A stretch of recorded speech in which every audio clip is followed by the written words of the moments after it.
this is my bike, Triumph Tiger XC model 2014. I drive this thing now for 3 years. Bought it with, I thought it was 9,000 kilometers on it. It's got now 50 on it, so I have been around. Learned a little bit, so maybe I can give you some tips. They are personal, they're mine. You can have different ones, that's fine. I just thought I'd share a few of my experiences. So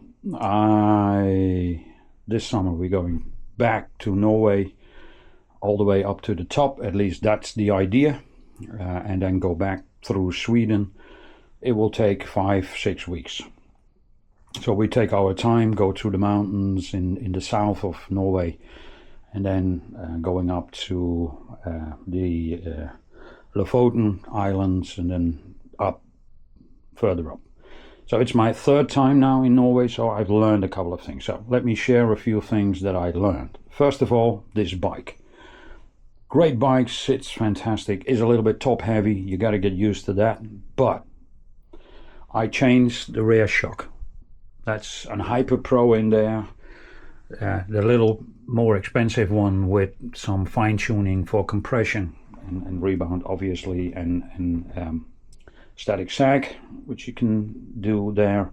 And I changed the front forks with Adrianis for the same reason, to have compression, rebound and static sag that you can adjust.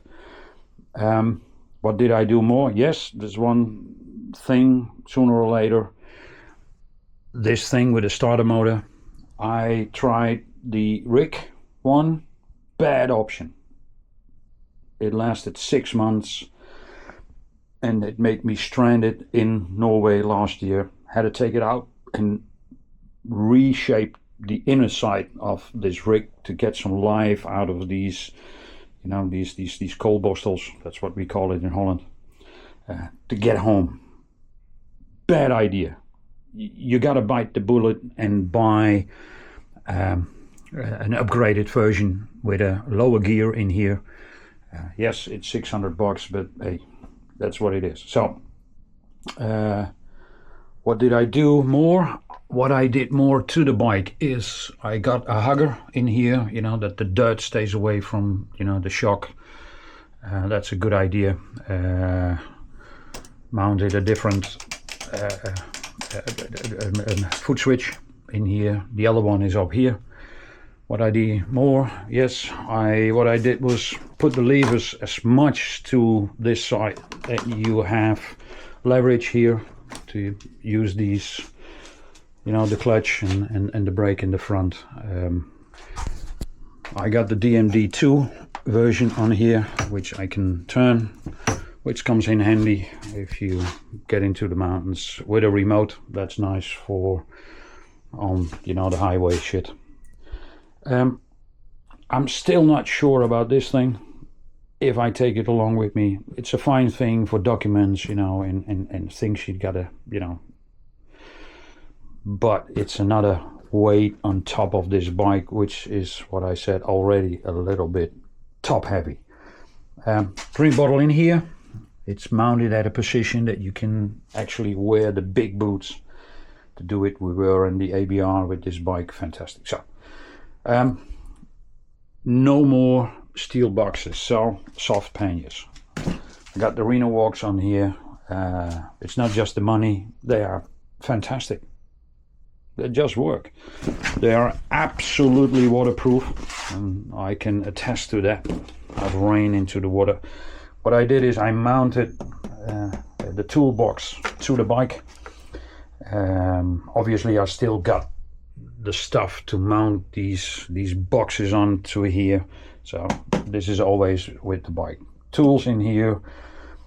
I can basically dismantle the complete bike with what is in here.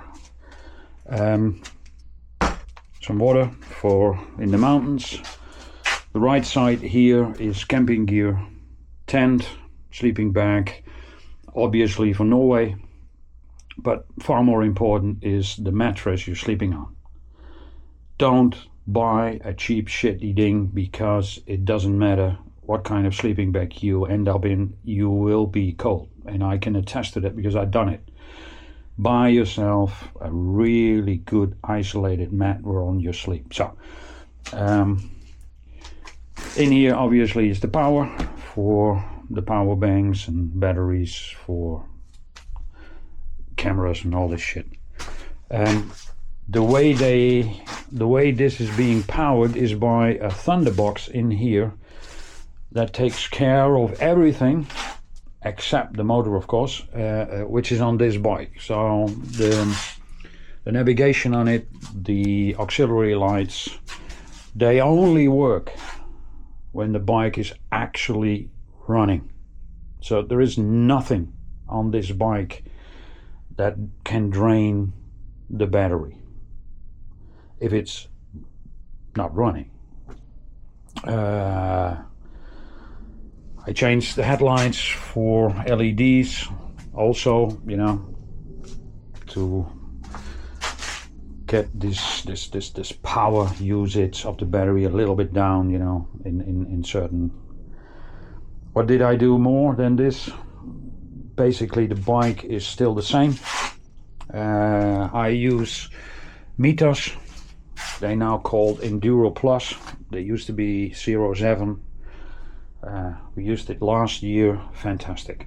You can do tarmac, gravel. They even work in sand, a little rocky. No mud. So mud, no. I'll take a detour. For mud you need knobbies, and knobbies you can't drive all the way to, you know, Norway.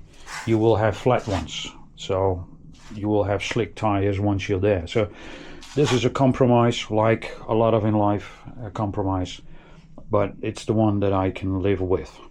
So this is the setup. Obviously I've got a helmet, I got my little, you know, this Go 3S is up here, and it gets its power from a power bank in here. I printed the 3D thing up here, so it's get its power here, so it can run all day on that single battery.